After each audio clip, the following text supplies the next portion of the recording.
5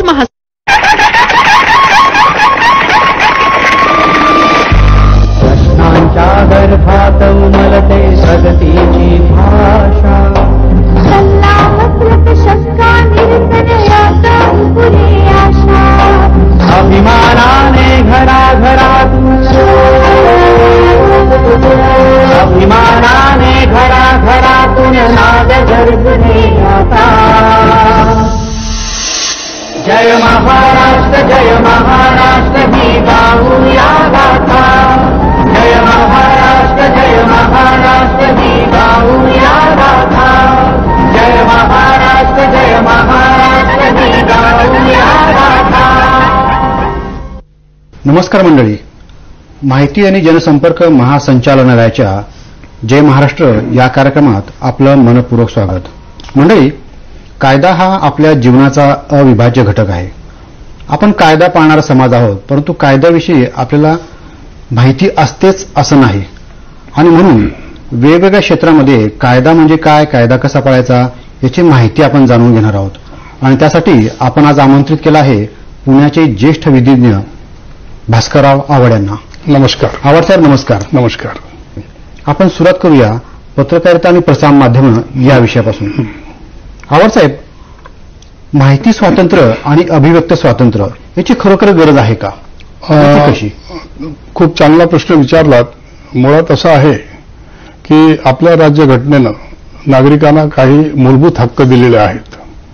या मूलभूत हक्कामध्ये भाषण स्वातंत्र्य आणि अभिव्यक्ती स्वातंत्र्य याचा समावेश होतो. बरोबर आहे. भारत हा एक इतका प्रगतशील देश आहे या बाबतीत की जे तुम्ही बोलू शकता, जे तुम्ही लिहू शकता, ते तुम्ही प्रसिद्ध करू शकता. बरोबर आहे. म्हणजेच थोडक्यात भारतामध्ये व्यक्ती स्वातंत्र्य जे आहे बोलण्याच्या बाबतीत, तेच प्रेसचं सुद्धा स्वातंत्र्य आहे. अगदी बरोबर आहे. तेच वर्तमानपत्रवाले देऊ शकतात. मात्र एक गोष्ट ध्यानात घेतली पाहिजे की आपल्या प्रश्नातली काळजी मला जाणवली की पुष्कळदा या स्वातंत्र्याचा दुरुपयोगच वर्तमानपत्रवाले किंवा प्रसार माध्यमं जास्त करतात. बरोबर आहे. आणि ते करत असताना लोकांना बरं काय वाटेल या पद्धतीनं ते प्रसिद्ध केलं जातं. त्याचे सामाजिक परिणाम काय होतील याचा जरा कमी विचार केला जातो. हे चुकीचं होतं. बरोबर आहे.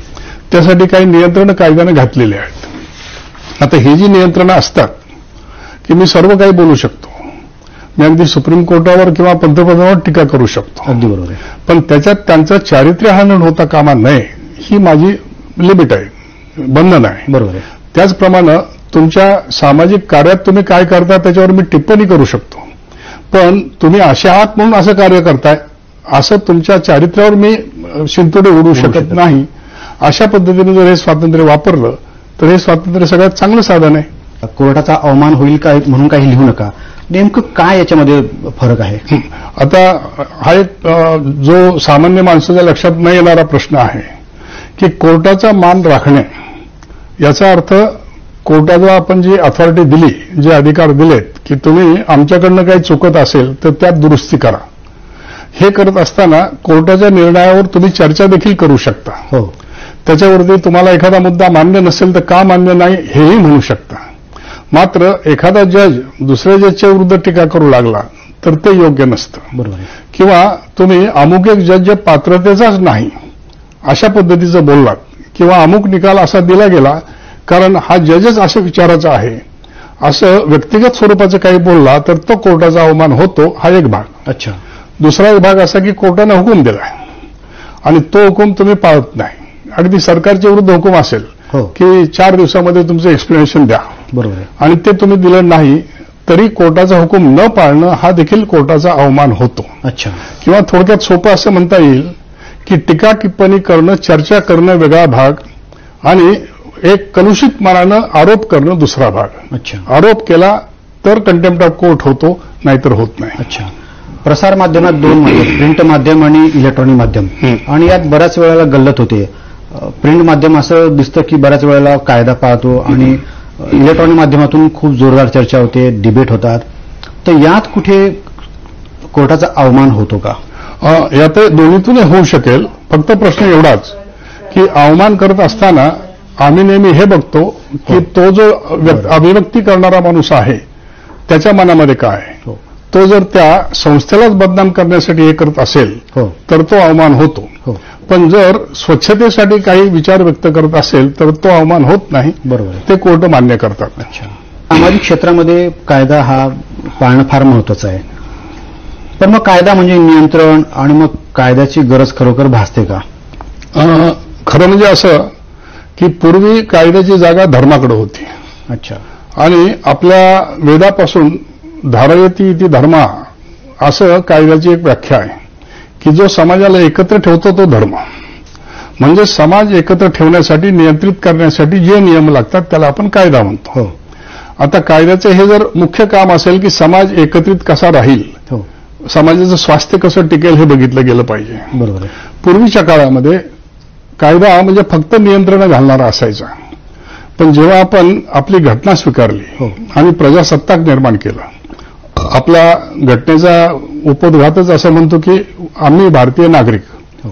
मग भारतीय नागरिकांनी जी घटना केली ती फक्त बंधनं घालण्यासाठी नाही, तर यातून आम्हाला काही साध्य करायचं आहे. बरोबर आहे. कायदा हे साधन आहे आणि आम्हाला जे काही याच्यातून निर्माण करायचं त्यासाठी कायदा आहे. मग काय निर्माण करायचं आहे, तर त्याच्यामध्ये आम्हाला समाजामध्ये सुधारणा करायची, समाजाचे काही उद्दिष्ट पूर्ण करायचे, समाजामध्ये समता आणायची, समाजाचा उत्कर्ष करायचा आहे. ह्या सगळ्यासाठी आम्ही कायदा वापरू शकतो. आणि आपण गेल्या 60 वर्षामध्ये हे सिद्ध केलं की समजा साखर कारखाने असतील, हो सार्वजनिक सोसायटी असतील, ह्या सगळ्यामधून ग्रामविकासापासून ग्रामपंचायतीपासून कायद्यानं फक्त बंधनं घातली नाही, तर कायद्यानं एक प्रकारचं तुम्हाला प्रोत्साहन देऊन समाज उन्नती केली. अगदी बरोबर आहे. शैक्षणिक क्षेत्रामध्ये हो अगदी शिक्षण हक्क कायदा केला. त्या कायद्यानं प्रत्येक मुलाला शिक्षण मिळालं पाहिजे ही सुद्धा सुविधा केली. बरोबर आहे. स्त्रियांच्या बाबतीतले कायदे. तर आता अलीकडे आपण कायद्याचा वापर समाज सुधारण्यासाठी हो असा सुद्धा करतो, केवळ नियंत्रण असं नाही. हो.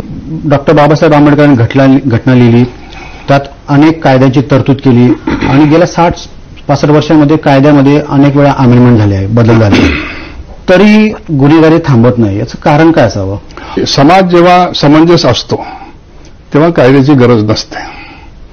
कायद्याची गरज तेव्हाच पडते की जेव्हा माणूस नीट वागत नाही. अच्छा, म्हणजे तुम्हाला असं म्हणायचं काय? आणि आमची कायद्याची एक व्याख्या अशी आहे, माणसाची अशी एक व्याख्या केली जाते की सर्व प्राण्यामध्ये सर्वात शेल्फिश, स्वार्थी आणि क्रूर असेल तर तो माणूस.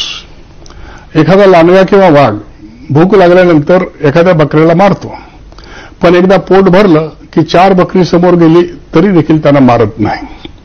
माणूस आजची सोय झाली तर उद्याचं काय, उद्याची सोय झाली तर 50 वर्षाचं काय, ती सोय झाली तर 60 पिढ्यांचं काय, पण थांबत नाही. आणि ह्या स्वार्थीपणातून माणूस नेहमी इतरांच्या हक्कावर गदा आणत असतो. आणि असं घडतं म्हणून मग कायद्याला तिथे स्ट्रिक्ट व्हावं लागतं. आता आपला जो प्रश्न होता की कायदे एवढे असूनही अपेक्षित बदल का होत नाही, प्रश्न असा येतो की कायदा जर टोकाचा अनरिझनेबल असेल, वाजवी नसेल, हो तर अशी बंधनं कोणीच पाळत नाही. बरोबर आहे. की दिवसातून एकदाच पाणी प्या असा कायदा जर केला तर त्या क्षणापासूनच तो मोडला जाईल. बरोबर आहे. हा एक भाग. दुसरा, कायदा किती कडक आहे याला महत्व नाही, तर कायद्याची अंमलबजावणी किती चांगली होते ही जास्त महत्वाची गोष्ट आहे. खरंय. मग आता साधं तुमचा की 2 व्हीलरवरून जाताना, दुचाकीवरून जाताना तुम्ही अमुक साईडनंच गेलं पाहिजे किंवा तुम्ही हेल्मेटच घातलं पाहिजे. मग 100चे 1000 रुपये केल्यानं कायदा पाळला जाईल असं नाही, फार तर हप्ता वाढेल. पण हाच कायदा मोडल्याबरोबर दंड केला जाईल हे नक्की जर असेल तर कायदा पाळला जातो. म्हणजे थोडक्यात असं की आपल्याकडे कायदे खूप झाले पण अंमलबजावणी ढिसाळ असल्यामुळं परिणाम होत नाहीत. म्हणजे मग लोक कल्याणकारी कायद्याचा जो आपला समाजाचा जो प्लॅनिंग आहे, जे काही आपलं इम्प्लिमेंटेशन आहे ते कुठेतरी थांबतंय का किंवा त्याला अडथळा येतोय का असं तुम्हाला म्हणायचं आहे का? असं तर आहेच. पण त्याचबरोबर दुसरी एक गोष्ट तुम्ही ध्यानात घ्या की आम्हाला स्वातंत्र्य जे मिळालं ते कोणी मिळवून दिलं? आम्ही ज्यांना स्वातंत्र्य सैनिक म्हणतो. सैनिक आपण लढणाऱ्या माणसाला म्हणतो. हो. मग महात्मा गांधी असतील, जवाहरलाल नेहरू असतील, वल्लभभाई पटेल असतील, राजेंद्र प्रसाद असतील, के मुन्शी असतील, हे सगळे लोक उच्च शिक्षित होते, बॅरिस्टर होते. बरं, त्यावेळेला काय वकिलांची बेकारी नव्हती. हो. आणि तरी सुद्धा स्वतःच्या संसाराची राखरांगोळी करून ह्या देशासाठी झगडत होते. बरोबर आहे. म्हणून ही घटना होऊ शकली. मग आता असं असताना पुढच्या पिढीमध्ये आम्हाला एवढा चांगला सुसंस्कृत वारसा भेटला, पण आम्ही एवढे करप्ट का झालो, आम्ही कुठल्या क्षेत्रात नीट का वागत नाही, ही आमची जबाबदारी आहे. अच्छा. म्हणजे एवढ्या चांगल्या लोकांचं मार्गदर्शन मिळून देखील आम्ही असे झालो.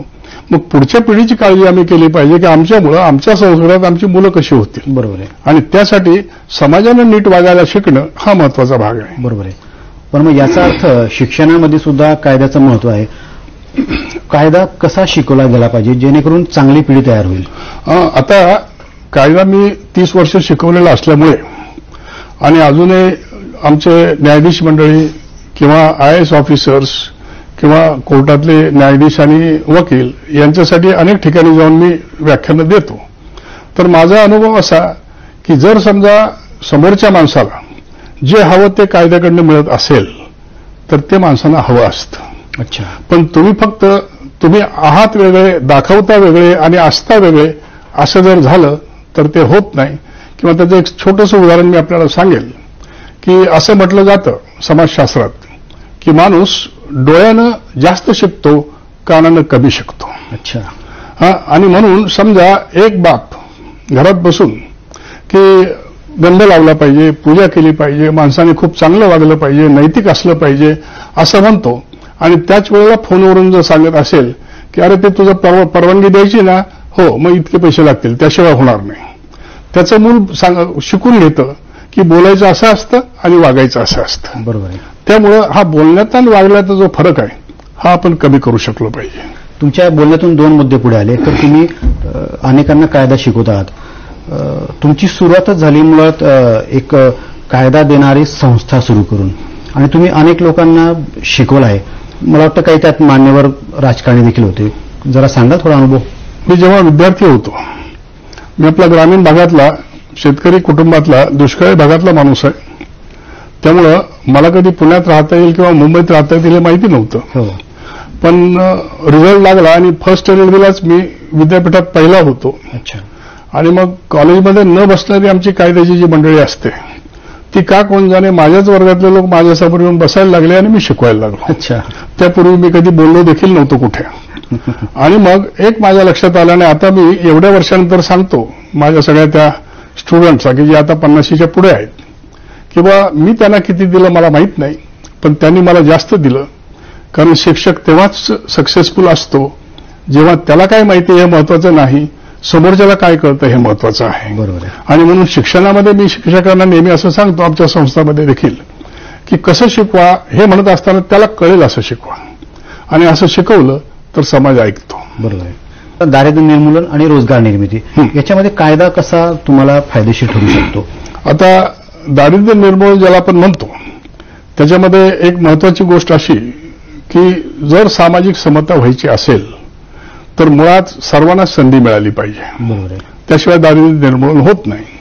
म्हणजे आपण असं समजू की 1 कोटी 1.5 कोटी 2 कोटीच्या फ्लॅटमध्ये एक मूल राहतंय, त्याला सगळ्या सुविधा आहेत, त्याला अगदी शाळेत पोचवायला 4 चाकी आहे, हो. एक माणूस बरोबर आहे, वेगळी खोली आहे अभ्यासासाठी, हे एक चित्र. आणि शेजारची एक झोपडी आहे, त्या झोपडीमध्ये 5-7 माणसं एकाच खोलीत राहत आहेत. हो.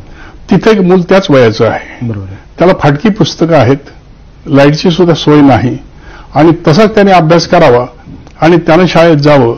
मग हे दोघांनाही 40 मार्क पडले तर हे 40 सारखे आहेत का यांची तुलना तुम्ही कशी करणार? बरोबर आहे. मग हा जो भाग आहे की सुविधा निर्माण करणे आणि त्या नसतील तर मग त्याला जर ते नाकारलं गेलं तर मग त्याच्या मनामध्ये एक आढी निर्माण होते. बरोबर आहे.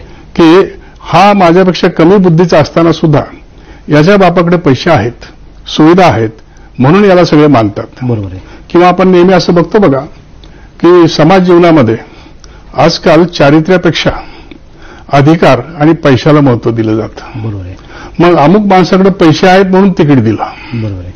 किंवा अमुक माणसाकडे संस्था आहे, चारित्र्य नाही तरी सुद्धा तो पुढे जातोय. बरोबर आहे. हे जर नव्या पिढीला दिसलं तर ते असंच समजतील की आपण असं वागलं पाहिजे. बरोबर आहे. म्हणजे असे आदर्श आपण ठेवत नाहीये. माणसं चांगली नाही असं नाही, फक्त चांगल्या माणसाला पण वाव देत नाही. बरोबर आहे.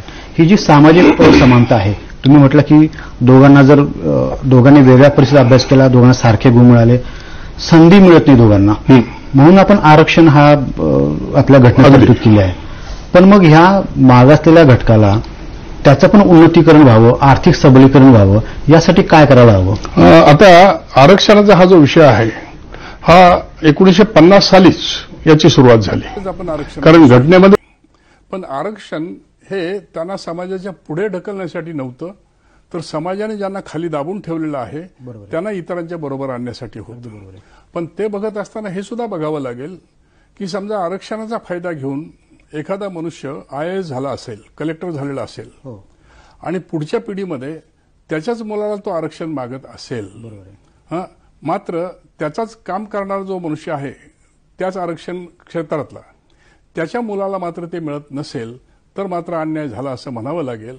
आणि म्हणून आरक्षण देताना सुद्धा सामंजस्य ठेवलं पाहिजे, ही गरज आहे समाजाची. तुम्हाला असं म्हणायचं का की जे क्रिमी लेअरमध्ये आहेत मागासवर्गीय घटकातले त्यांनी आपल्याच पाल्यांना पुन्हा आरक्षणाचा लाभ न देता जे खरोखर गरजू आहेत त्यांना द्यायला हवं असं तुम्हाला म्हणायचं? आता याच्यामध्ये एक फार मोठा विषय हा की यामध्ये आंबेडकरांनीच असं म्हटलं होतं की आरक्षण आम्ही 10 वर्षासाठी देतोय. बरोबर.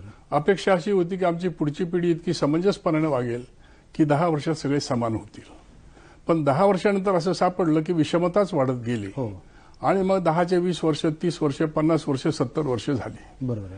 हे जे होतंय आणि पूर्वी नव्हती एवढी जात घट्ट झाली. बरोबर. मग हे होत असताना जे कोणी सबल आहेत ते दुर्बलांचं शोषण करतायत. मग अगदी कामगार असतील आणि कारखानदार असतील. तर हे व्हायचं नसेल तर दोन जे विचार आहेत आरक्षणामध्ये की जातीवरती आरक्षण हवं की नको आणि दुर्बल घटक म्हणजे आर्थिकदृष्ट्या दुर्बल घटक असा मोजून मग तो कुठल्या का जातीचा असल्यानं आरक्षण द्यावं की नाही. बरोबर. तर ह्यामध्ये तुम्ही कुठला व्ह्यू घेताय, कुठला तुमचा दृष्टिकोन आहे याप्रमाणे ते ठरेल.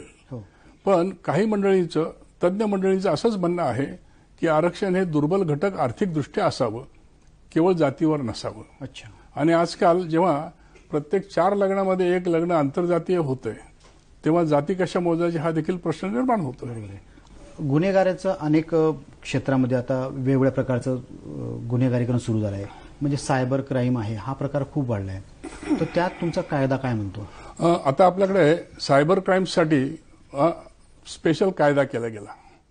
पण प्रश्न असा निर्माण होतोय की आमच्या पूर्वीच्या काळात विद्यार्थी दशेमध्ये जे शिकवलं 20 वर्ष, 25 वर्ष ते पुढचं जीवन जगण्यासाठी 30-40 वर्षासाठी पुरेसं असायचं आणि त्या आधाराने तुम्ही ती पिढी घालवायचा. पण अलीकडे गेल्या 15-20 वर्षात ज्ञानाची आणि कम्युनिकेशनची साधनं एवढी काही क्रांतिकारकरित्या बदलली की आता आमच्या पिढीला आमची मुलं काय करतायत हे त्या कॉम्प्युटर हातात घेतला किंवा मोबाईल हातात घेतला तर माझं नातवंड काय करतं हे मला कळत नसतं. खरंय. मग इथे जे काही ताबडतोब बदल होत आहेत, शीघ्र बदल, हे बदल शिकवण्याची सोय त्या त्या डिपार्टमेंटमध्ये करणं गरजेचं आहे. आमचे जजेस असले तरी त्यांना देखील कॉम्प्युटर कसं चालवावं आता अशी सोय आहे की सुप्रीम कोर्टात झालेला निकाल सायंकाळी माझ्या ऑफिसमध्ये येऊ शकतो. बरोबर. पण तो पुष्कळदा मला उघडता येत नाही, माझ्या नंतरच्या पिढीतला माझा जो असिस्टंट असतो त्यांनी बघावा लागतो. तर हे आमच्या जजेसला, कलेक्टरांना, ऑफिसर्सना, मामलेदारांना, अगदी खासदार आमदारांना ह्या सगळ्यांना मधून मधून शिकवण्याची गरज निर्माण होणार इथून पुढे तरच हे जमेल. आणि आता सायबरमध्ये तुम्ही जे म्हटलं तिथे ऑलरेडी कायदे आहेत. आणि एक उदाहरण द्यायचं म्हटलं तर असं की एक 3-4 महिन्यापूर्वी आमच्या जळगावमधली एक कुटुंब, एक फॅमिली, दोघे नवरा बायको इंजिनियर आहेत आणि ते ऑस्ट्रेलियामध्ये आहेत. मग त्यांनी पुढं चांगलं काम होतं, पैसे मिळत होते, पगार चांगले मिळत होते. बरं तिकडे सगळं प्रामाणिकपणाने असतं. आता दोघंही इंजिनियर असल्यामुळं बँकेत जाऊन पैसे काढायचे कसे हा थोडासा त्या फील्डमधला एक इगो असतो.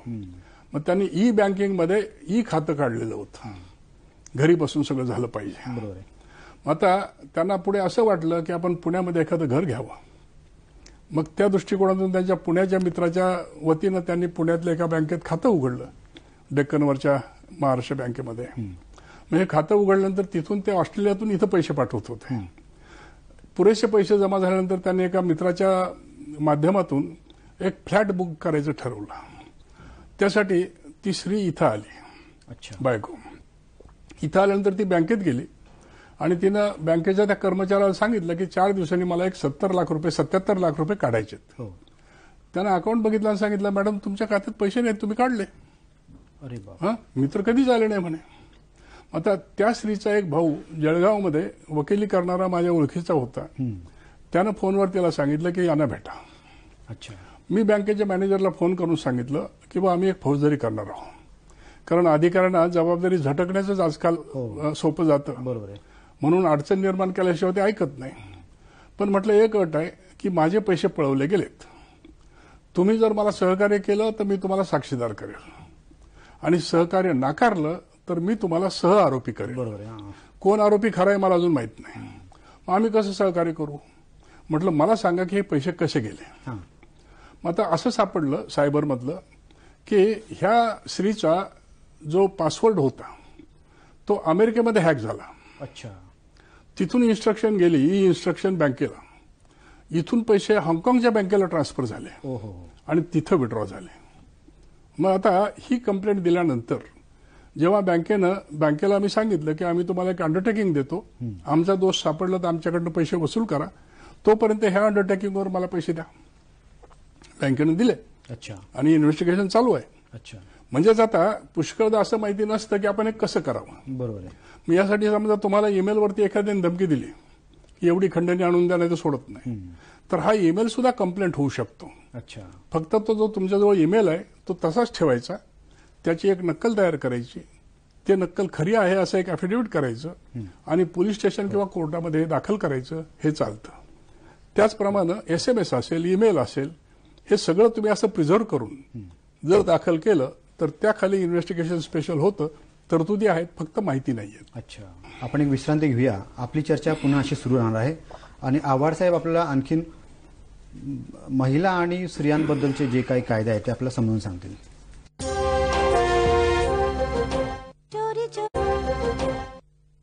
मंडळी, जय महाराष्ट्रामध्ये तुमचं पुन्हा एकदा स्वागत. आपण ॲडव्होकेट भास्करराव आव्हाड यांच्याकडून कायद्याविषयक माहिती जाणून घेत आहोत. आव्हाड साहेब, या सरकारने ज्येष्ठांसाठी एक कायदा केला आहे, ज्येष्ठ नागरिकांसाठी, परंतु त्या कायद्याची अंमलबजावणी नीट होत नाही. काय नेमक्या तरतुदी असायला हव्यात? आता हा एक मोठा सामाजिक प्रश्न आहे. पूर्वी किंवा अजूनही जिथे खेड्यामध्ये हे प्रश्न कमी निर्माण होतात, वृद्धांना कसंही ठेवलं तरी ते राहायला तयार असतात, फक्त मानानं ठेवलं जावं लागतं आणि कौटुंबिक स्वास्थ्य असावं लागतं. बरोबर आहे.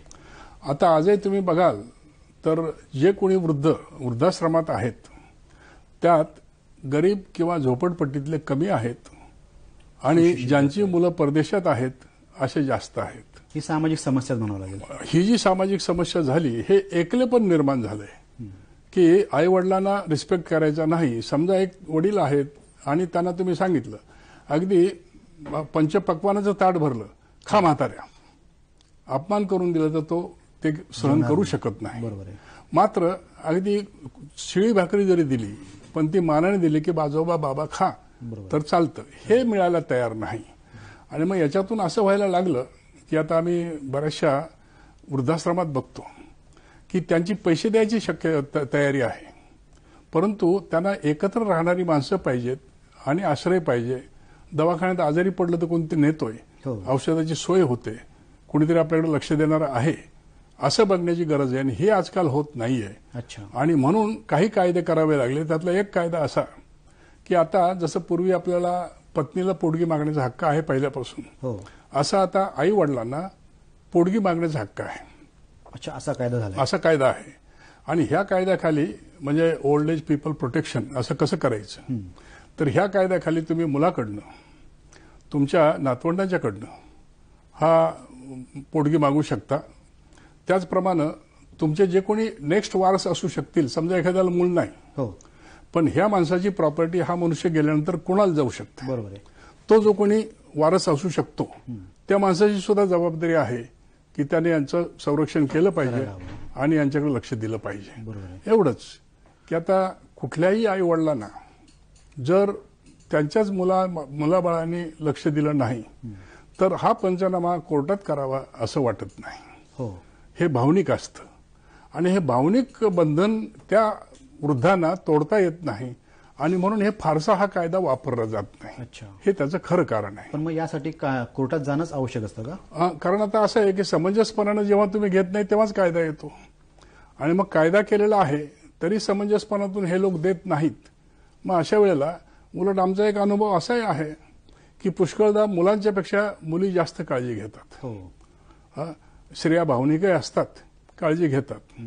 पण त्याचबरोबर एक महत्वाचा प्रश्न असाही आहे की दुसऱ्याच्या घरात लग्न करून गेलेली मुलगी काळजी छान घेते, पण तुमच्या घरात लग्न करून आलेली मुलगी सासूची किंवा सासऱ्याची काळजी घेत नाही. हा जो विषम वाद आहे, इथं सुद्धा त्या मुलीनं ध्यानात घेणं गरजेचं आहे की नवऱ्याचे आई वडील माझे आई वडील आहेत आणि त्यांची काळजी देखील मी घेतली पाहिजे. तिला कुठला कायदा शिकवावा? तर हा सामंजस्याचा जो भाग आहे, सामाजिक जाण ही आपल्याकडे कमी व्हायला लागली आहे. बरोबर आहे. ती कशी वाढेल हे बघितलं पाहिजे. आवाडसाहेब, एकटे राहणारे वृद्ध जे आहेत त्यांची संख्या खूप वाढते समाजामध्ये आणि अशा वेळी मग त्यांचे खून होतं किंवा चोरी होतं, त्यासाठी काय तरतूद आहे कायद्यामध्ये? त्यांनी काय करायला हवं? आता त्याच्यामध्ये त्यांच्यावर कोणी जरी अत्याचार केला, अन्याय केला तर सर्व कायदे आहेत. अगदी धमकी दिली तरी कायदा आहे. पण प्रश्न असा की त्यांच्या वतीनं कोण करेल? आणि म्हणून सामाजिक संस्थांमधून जर असं घडलं की जसं आपण असं म्हणतो की सहकारी सोसायटी आहेत, इतर ठिकाणी आहे, तसं समाजानं काहीतरी फक्त कायदाच करेल आणि सरकारच करेल असं म्हटलं तर काहीच होत नाही. बरोबर आहे. नागरिकांची जी जबाबदारी आहे की त्या भागातल्या, आता समजा तुमच्याकडे 15-17 मजल्याची जेव्हा एखादी इमारत असते तेव्हा एकाच इमारतीत एक गाव तयार झालेलं असतं. मग त्या सोसायटीने जरी असं ठरवलं की आमच्या सोसायटीत जे काही घडेल ते आमची कमिटी फक्त साफसफाईसाठी नाही तर लक्ष देण्यासाठी सुद्धा आहे, अशा प्रकारची जबाबदारी जर घेऊ शकलो आपण तर याच्यातून थोडाफार मार्ग निघू शकेल. चांगला उपक्रम मिळतो. आवाडसाहेब, अशा कुटुंबांसाठी स्थानिक पोलीस स्टेशनमध्ये त्यांची नोंद करावी असं एक नियम आहे किंवा तरतूद आहे. हो. त्याची अंमलबजावणी होते का? फारशी होत नाही, कारण त्यात मला कोणी मदत करत नाही हे लिहावंच लागतं ना. हो. आणि मग माझी मुलं असली आहेत, कारण मुलगा आई वडिलांना शिव्या घालू शकतो पण आई वडील मुलांची बदनामी बाहेर करू शकत नाहीत. बरोबर आहे. हे जे प्रत्येक घरात घडणार आहे हे खरं त्या वृद्धांचं दुःख आहे. बरोबर आहे. आणि ते आपण दूर करू शकलो पाहिजे. वृद्ध आणि बालक आपण साधारण समान मानतो, म्हणजे एकाच वयाचे असतात, एकाच बुद्धीचे असतात, दोघांनाही काळजीची गरज असते. बाल गुन्हेगारांचं प्रमाण पण वाढते. याचं कारण बालकांकडे लक्ष दिलं जात नाही असं आहे की आणखी काही आहे? आता त्याच्यात एक भाग असा की आमच्याकडे जो आमचा शिक्षा करणारा कायदा आहे, म्हणजे इंडियन पिनल कोड असेल, बाकीचे कायदे असतील, तर त्याच्यामध्ये एक तरतूद अशी की मूल हे निरागस असतं. त्याला भलं काय बुरं काय हे माहीत नसतं, कळत नाही. त्यामुळं वयाच्या 7व्या वर्षीपर्यंत मुलानं केलेली कुठलीही कृती हा गुन्हा नसतो. बरोबर आहे. कारण बस दुसऱ्याला चाकू मारणं म्हणजे यानं तो मरतो हे देखील त्याला कळत नसतं. बरोबर आहे. पण 7 वर्षापासून 12 वर्षापर्यंतच्या मुलांची एक वेगळी अशी व्याख्या केली जाते. हो. आणि मग त्यांनी गुन्हा केला तर त्याला आपण बाल गुन्हेगार म्हणतो. 7 वर्षाच्या आतला गुन्हेगार नाहीच. हो. पण आता प्रश्न असा येतो की बाल गुन्हेगारी ही का होते? तुम्ही जो प्रश्न विचारला फार महत्वाचा. त्याचं कारण असं की बालकांना गुन्हेगार हे नेहमी पुढची मंडळी करत असते. अच्छा. आता आजकाल आपल्याकडे असं सापडतं मोठ्या शहरामधून की मुलं पळवली जातात किंवा फुटपाथवरती राहणाऱ्या लोकांच्या मुलांना आमिष दाखवून की आमच्याकडे द्या, आम्ही असं करतो. बरोबर आहे. आणि त्यांच्या थ्रू तुम्ही भीक मागण्याचा धंदा करता. म्हणजे त्या निरागस मुलाला ह्या व्यवसायात आणून त्याची भूक भागवण्यासाठी आणून नाईलाजाने त्याला तुम्ही इथे आणला आणि मग उद्या त्याला खिशे कापायला शिकवला. बरोबर. गुन्हेगार करतात. गुन्हेगार म्हणजे तुमच्यातले जे समाजातले ज्येष्ठ आहेत ज्यांनी त्याचं चारित्र्य घडवावं तेच त्याला बिघडवत आहेत. अच्छा. आणि इथं कायदा अंमलबजावणी करायला कमी पडतोय. बरोबर आहे. संरक्षण कमी दिलं जातं मुलांना. तुमच्या 40-50 वर्षाच्या या कारकिर्दीमध्ये तुम्ही असा एखादा बाल गुन्हेगार बघितला का की जो नंतर त्याचं जीवन सुधारलं आणि तो पुढे काहीतरी मोठा झालाय? उलट मी असं बघितलं की जे कोणी जास्त कष्टातून गेले त्या आयुष्यात जास्त चांगले झाले. अच्छा. जे खूप लक्ष्मीपुत्र आहेत, म्हणजे बापानं फार मोठं काम केलंय, बौद्धिक क्षेत्रात असेल, आर्थिक क्षेत्रात असेल, त्यांची मुलं पुढं तेवढी जबाबदार राहिली नाहीत असं देखील सापडतं. बरोबर आहे. त्यामुळं त्या मुलाची प्रवृत्ती आणि त्याला मिळालेली संगत हे महत्वाचं आहे. कारण मी नेहमी असं म्हणतो की माणसातला चांगला माणूस व्हायचा असेल तर माणसाला 3 गोष्टी हव्या असतात. एक हवं असतं शहाणपण, दुसरं हवं असतं ज्ञान आणि तिसरं हवं असतं चारित्र्य. बरोबर आहे. हे शहाणपण असतं उपजत. एक जास्त शहाणा असतो, एक कमी शहाणा असतो आणि आलंच तर टक्के टोनपे खाल्ल्यावर अपयशातून येत असतं, अच्छा. ठोकरा खाल्ल्यानंतर.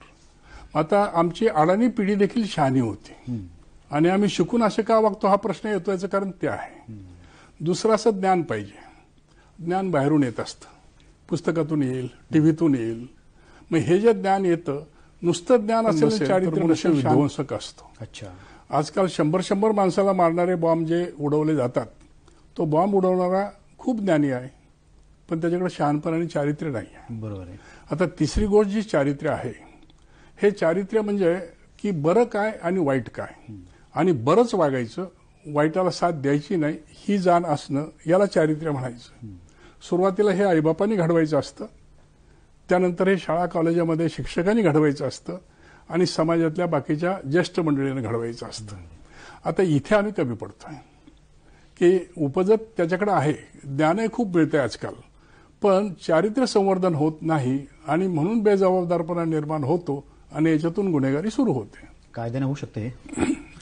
कायदे आजही आहेत ना, कायदे आजही आहेत, फक्त त्याची अंमलबजावणी ढिसाळ आहे आणि ती ढिसाळ असल्यामुळं आपण त्याच्याकडे लक्ष देत नाही. या बाल गुन्हेगारांना बाल सुधारगृहामध्ये ठेवलं होतं, पण त्यात तो पुन्हा चांगला नागरिक घडेल याची शक्यता फार कमी असते.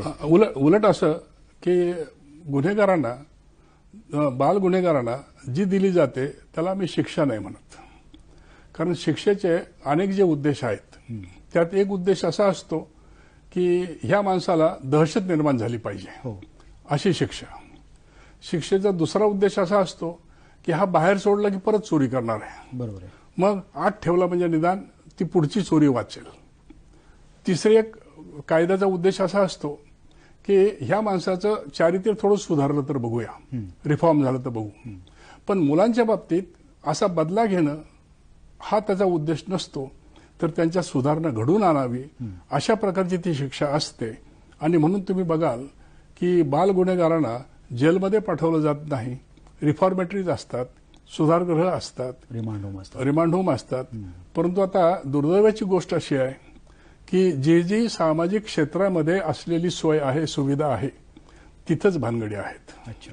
आता जे तुम्ही काल आज परवा सांगताय आम्हाला, उद्या बातम्या सांगाल कदाचित की आश्रम, बालिकाश्रम वगैरे जे आहेत सरकारच्या खर्चानं चाललेले, तिथं काय काय घडते मुलींच्या विरुद्ध. बरोबर आहे. हे का घडतंय?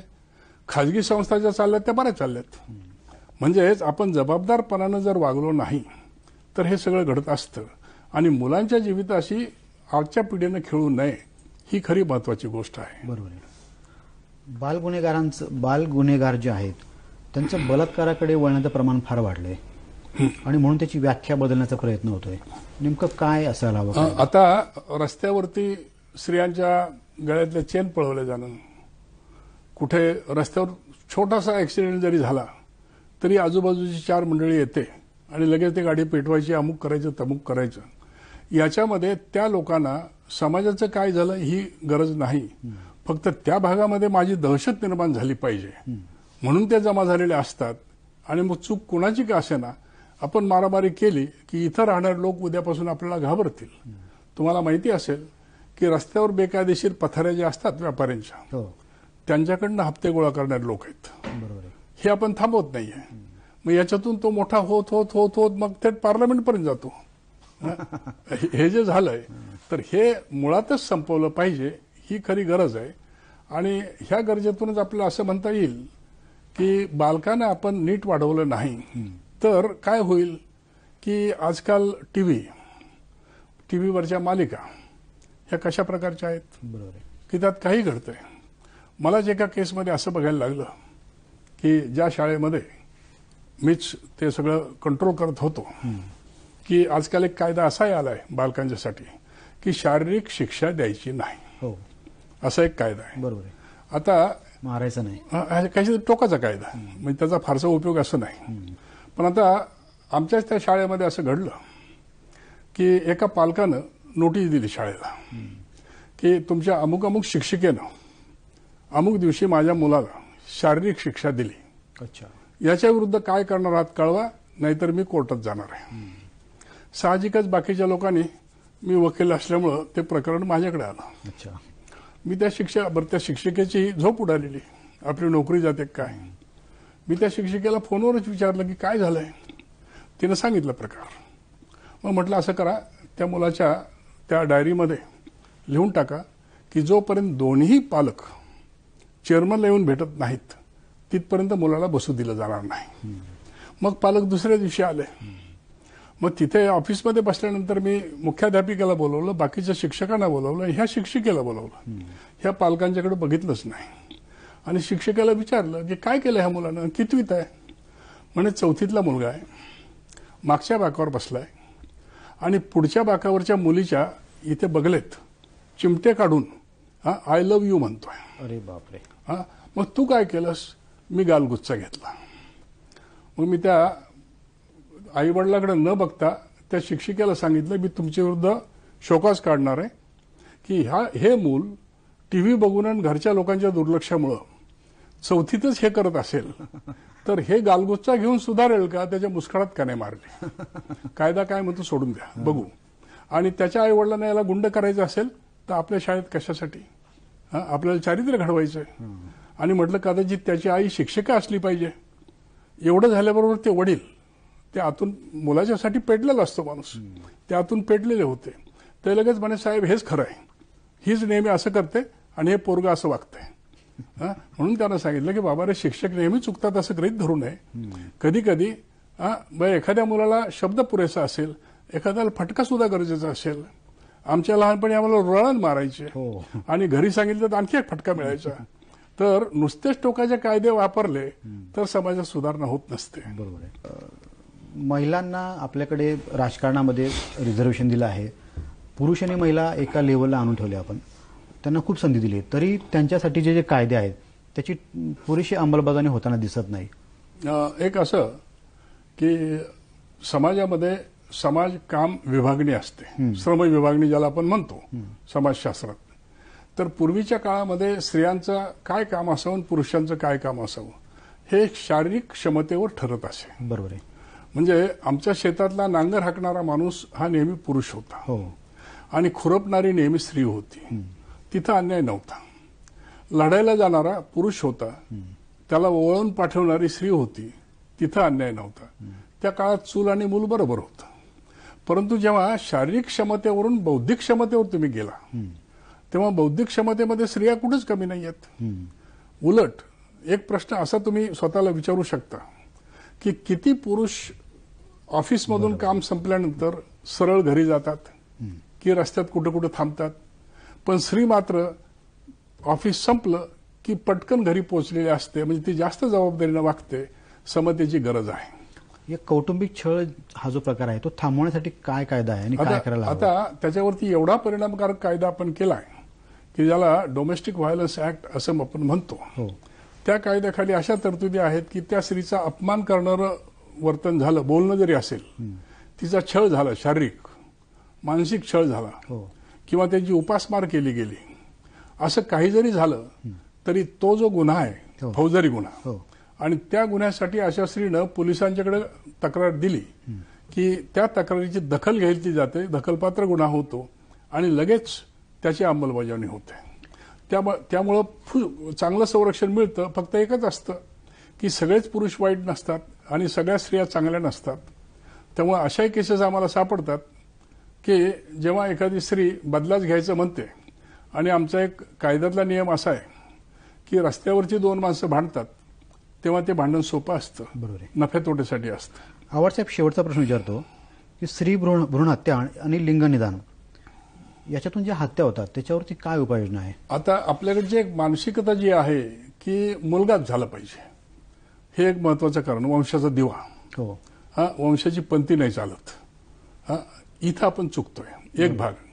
दुसरा असा की मुलगा जर पहिली मुलगीच झाली आहे, मग आता एक तरी मुलगा पाहिजे, पण आता स्त्री गरोदर राहिली आहे तर गर्भलिंग निदान करून घेऊ आणि मुलगा असला तरच होऊ देऊ.